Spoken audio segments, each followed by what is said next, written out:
So imagine walking into your classroom as a kid and seeing this strict rule written on the chalkboard. Vernacular speaking in this class is prohibited. It's an erroneous micro-level piece of legislation that essentially tells kids, their indigenous languages are just babbles, completely inferior to English. It's a super relatable anecdote from Professor Ayobami Ojebode's youth, but more importantly, it perfectly sets the stage for our theme today: the pervasiveness of the art of silencing, or muting, the voices of others. Welcome to this explainer. Today, we're taking Professor Ayebode's fascinating inaugural lecture, a real deep dive into the search for muted voices, and translating his research into a highly actionable playbook. We're going to figure out exactly how policymakers, the government, and frankly all of us as individuals can find these muted voices and cater to them. Because that is exactly how we achieve actual sustainable development in Nigeria. Okay, let's jump right in. Here's our agenda for today. Number 1, the mirage named development. Number 2, how voices are muted. Number 3, the limits of media. 4, finding the muted voices. And 5, the sustainable development playbook. Section 1. The mirage named development, a century of planning. So for over a century, Nigeria has been planning and pursuing this incredibly abstract concept called development, right? There have been 5 national development plans, Vision 2010, Vision 2020, you name it. Yet it remains a mirage. We think we've cornered it, but when we reach out to grab it, poof, it completely disappears. And the core reason? It's almost always planned for the people, not with them. There is just a massive disconnect in how we view progress. When researchers asked broadcast media professionals to define development, they used these big, top-down national terms: GDP, technological advancement, beautiful cities. But when those same researchers went to 6 different rural communities, the citizens defined development by looking inward. To them, development was tangible. It was flesh and blood. It was our clinic, our road, or even something as simple as getting rid of the weed disturbing our crops. Section 2. How voices are muted, media as silencers. Now, to understand why this massive disconnect exists, we have to look at the macro-level systems.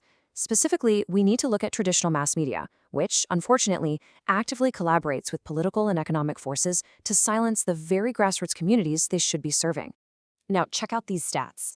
In a quantitative content analysis of 1,650 broadcast news items, researchers found that 94.4% of the information flow was downward, from the urban center right to the periphery.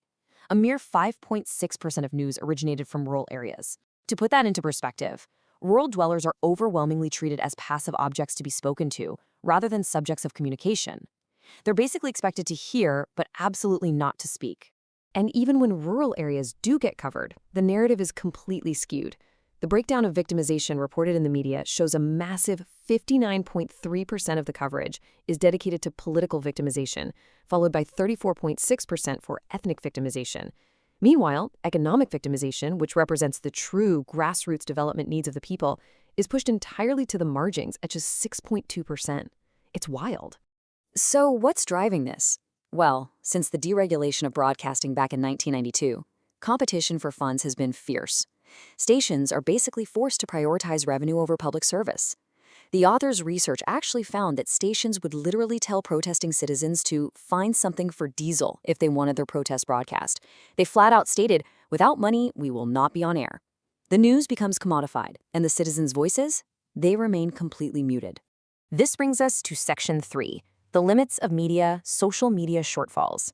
Now you might be wondering, okay, what about new platforms? Can't social media act as this ultimate savior to bypass these greedy traditional networks? Well, it's really not quite that simple. Social media actually falls short as a comprehensive development tool for a few key reasons. First up, it's hindered by basic literacy. Non-literate users have to depend entirely on literate users to operate smart devices, which completely limits their independence. Second, online activism is often incredibly short-lived. The research noted that even deeply resilient movements like Bring Back Our Girls gradually lost steam and just petered out. And finally, anonymity breeds abuse. Overbearing users frequently split into camps, trade insults, and use toxic arguments to effectively silence opposing views. It makes decent debate virtually impossible. So, if traditional media ignores them, and social media is fundamentally flawed, where do we go? Section 4. Finding the muted voices, indigenous media. The research identifies a highly proven, really powerful solution here: indigenous communication systems. So what does that mean? Enter community radio. A community radio is a not-for-profit station owned and run by the community itself, and it is dedicated entirely to local development. Because it literally lives in the community, it's absolutely the best medium to preserve the ownership, culture, and language native to the people. Getting these stations licensed definitely wasn't easy, but on July 17, 2015, there was this massive triumph. The very first community radio in Nigeria went on air in Kutigi. Listeners woke up to hear, Emi Ridiwo Yan Jemalavunji. That translates to, this is the radio of the Lavan people. Their slogan literally means voice of the poor. After years of relentless advocacy, one of the muted voices had finally been found. You can really see the sheer joy in this moment. Farmer women celebrating their local Ninzit community radio with dancing and drumming, and these stations drive real tangible development. In one incredible story from the research, a local station broadcasted an expose about a bulldozer that had been vandalized and abandoned, completely halting a vital road project.